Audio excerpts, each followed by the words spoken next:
In a shocking twist of 2025, Switzerland, a nation of just 9 million, has brought America's economy to its knees.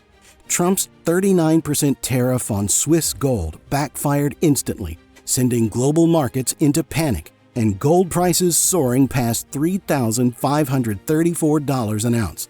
Now, Washington faces a $48 billion deficit crisis it can't control, while Switzerland holds the world's financial system hostage with its unmatched dominance over global gold reserves. In April 2025, Donald Trump launched one of the most aggressive trade moves in U.S. history, a 39% tariff on Swiss imports, including gold bars that are vital for America's financial system. Washington believed this bold move would pressure Switzerland and help close the $48 billion trade deficit, but the plan quickly spun out of control. For decades, the U.S. Federal Reserve has relied on Swiss refineries, which process about 70% of the world's gold, to supply the high-purity bullion used in national reserves. By targeting this critical supply chain, Trump underestimated just how dependent America is on Switzerland's precision refining industry. Within hours of tariff announcement, gold futures skyrocketed to a record $3,534 per ounce, rattling investors and sparkling panic across financial markets. The backlash intensified when Swiss President Karen Keller-Sutter's urgent visit to Washington failed to convince the White House to reconsider. Analysts from major banks warned that the sudden spike could increase borrowing costs and threaten bond markets. Meanwhile, U.S. trade hawks celebrated the tariff as a show of strength, but critics called it a reckless gamble that exposed America's vulnerability. By weaponizing tariffs without a backup plan, Washington revealed how fragile its economic position really is. Instead of weakening Switzerland, the move handed Bern powerful leverage over U.S. reserves, trade flows, and even the value of the dollar. What was meant to be a show of American strength turned into a humiliating miscalculation, one that left the world's largest economy scrambling to control the damage. Switzerland may be a small country, but when it comes to gold, it's a global superpower. 4 major Swiss refineries, Valcambi, Pump, Argor Heraeus, and Metalor, together refine about 70% of the world's gold supply. These refineries are trusted by central banks, including the U.S. Federal Reserve, for producing bullion with the highest purity standards needed for national reserves. Each bar is certified under the London Bullion Market Association standards, a requirement for use in global financial systems.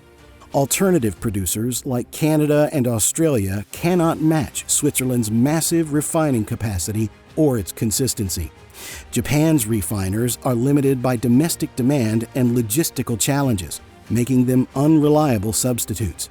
Even if other nations tried to boost production, higher shipping insurance costs, longer delivery times, and lower quality would still make Swiss gold the preferred choice.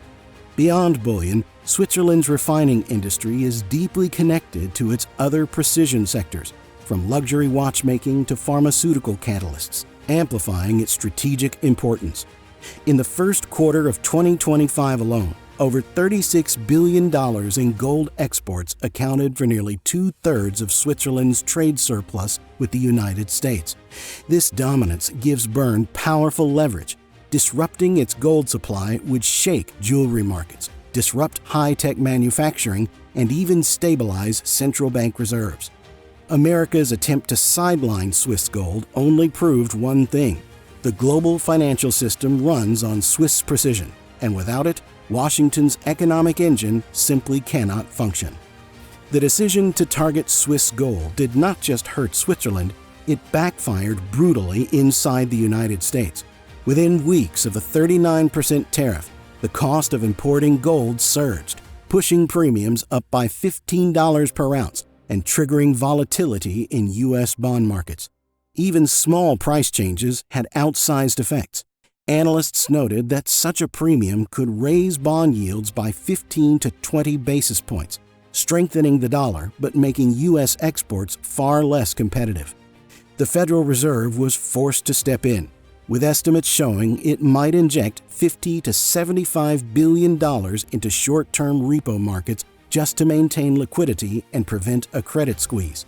At the same time, the domestic political landscape fractured. Utah's mining lobby pushed for stricter origin labeling to promote American gold, while jewelry industries in states like New Jersey and Illinois demanded exemptions to keep costs from spiraling.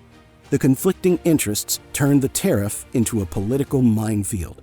Meanwhile, major banks warned that a prolonged premium would boost the Swiss franc and weaken the global position of the dollar. What began as Trump's plan to reduce a $48 billion trade deficit was now threatening to deepen it. Instead of showcasing strength, the U.S. exposed its financial system's dependency and fragility, proving that economic wars often inflict the most damage at home. While Washington scrambled to contain the damage, Switzerland moved quickly and strategically to turn the gold conflict into a broader trade negotiation. Bern linked gold tariffs to other high-value exports, including pharmaceuticals, luxury watches, and precision engineering tools, signaling that any concession from their side would come at a steep price. Swiss negotiators hinted that tariff relief could only happen if the U.S. agreed to lower duties on industrial parts and ease restrictions on pharmaceutical imports, sectors where American companies rely heavily on Swiss innovation. Yet one red line remained untouchable: banking secrecy. Protected by Swiss constitutional law and backed by overwhelming public opinion, Bern made it clear it would never compromise its centuries-old financial privacy traditions, even under intense U.S. pressure. At home, the tariff fight fueled political debate. The center-right pushed for industrial support measures, while left-leaning parties demanded that any new revenue go toward climate programs and social spending. But across the political spectrum, one message was unanimous: no gold concessions without meaningful economic gains. With over 2/3 of the world's bullion passing through Swiss refineries, disrupting this flow would have ripple effects from jewelry to aerospace manufacturing. Bern knew that the longer the standoff dragged on, the more pressure global industries would place on Washington to back down. Switzerland's measured yet firm approach turned a U.S.-imposed crisis into a moment of leverage, one where the smaller nation dictated the terms of engagement. As the Gold War dragged on, its consequences rippled far beyond Washington and Bern. What started as a trade dispute quickly evolved into a global financial shift that exposed America's weakening influence. Analysts at UBS warned that a sustained gold premium would strengthen the Swiss franc, attract safe haven investors, and erode confidence in the U.S. dollar. J.P. Morgan predicted that if gold tariffs persisted, central banks could begin diversifying reserves away from the dollar and increasing allocations of Swiss-certified bullion. Several Asian and Middle Eastern financial institutions have already begun shifting part of their reserve strategies toward Switzerland, viewing it as a more stable and politically neutral partner. Even European allies, frustrated with America's tariff aggression, have quietly deepened trade and banking cooperation with Swiss institutions. Meanwhile, global investors responded by pouring billions into Swiss financial markets, lifting the franc to multi-year highs. The International Monetary Fund warned that prolonged U.S.-Swiss tensions could undermine confidence in the dollar's role as the world's primary reserve currency. Far from isolating Switzerland, Trump's policies isolated the United States, portraying it as a reckless and unreliable trade partner. The attempt to show economic dominance instead accelerated a slow but visible global pivot away from U.S. monetary leadership. In the eyes of many nations, Switzerland was not the aggressor. It was the steady hand that exposed America's financial overreach. As the gold standoff enters its final stages, both sides are under intense pressure to find a way out. But the balance of power is no longer what it was. Washington faces a painful reality. Continuing the 39% tariff means living with permanently higher gold premiums, rising borrowing costs, and a credibility gap in global markets. At the same time, retreating without a deal would expose America's economic weakness and political miscalculation on the world stage. Switzerland, on the other hand, is negotiating from a position of strength. Officials in Bern have made it clear that any tariff rollback must come with U.S. concessions, such as easing certification rules or reducing barriers on Swiss industrial exports. One possible compromise being discussed involves partial transparency on bullion origins in exchange for lower tariffs and limited access to Swiss financial data. But even that deal would likely leave a lasting $2 to $3 per ounce premium due to added logistics and compliance costs.